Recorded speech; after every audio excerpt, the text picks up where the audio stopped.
Ayan. This is Ryan again. So ngayon po, tuturuan ko po kayo kung paano natin makukuha, okay, yung ating voucher, okay, insurance voucher po. So how to use, okay, the insurance voucher. So ito po siya. Itong voucher po kasi kapag nag 1 year na po yung inyong account, okay, automatic po ito na magre-renew. Dapat yung account natin may laman siyang 90 pesos para automatic po na ma-renew yung ating insurance. Okay? So ibig sabihin, patuloy na makakatanggap yung ating account ng residual income. Right? So let's begin. Unang-una, okay, pumunta ka sa account mo sa Webtool. Okay? Tapos hanapin mo account setting. Tapos pag pindot mo niyan, okay, lalabas po itong ating account settlement. So, get voucher. Okay, get voucher. Alright?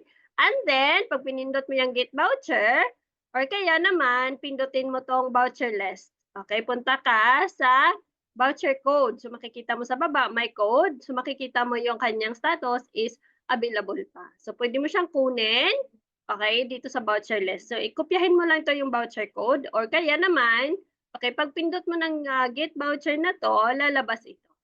Okay? So, ito po yung voucher code niya.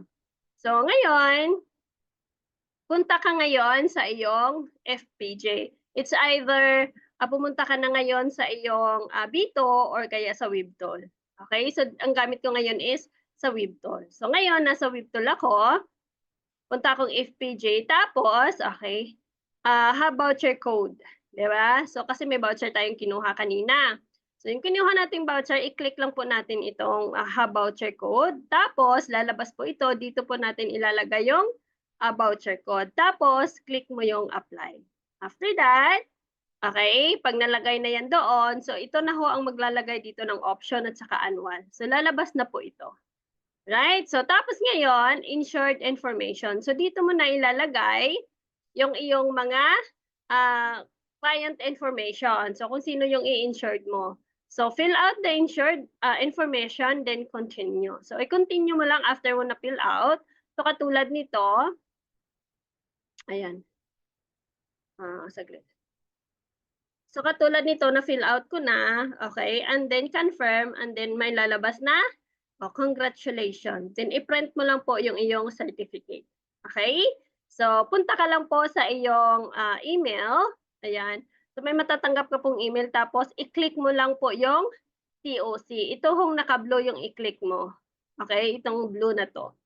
So, tapos, okay, lalabas na ito. Makikita mo na siya sa iyong WPS. Ayan. So, makikita mo na kung sino yung in-insured mo. Diba? Mabilis lang.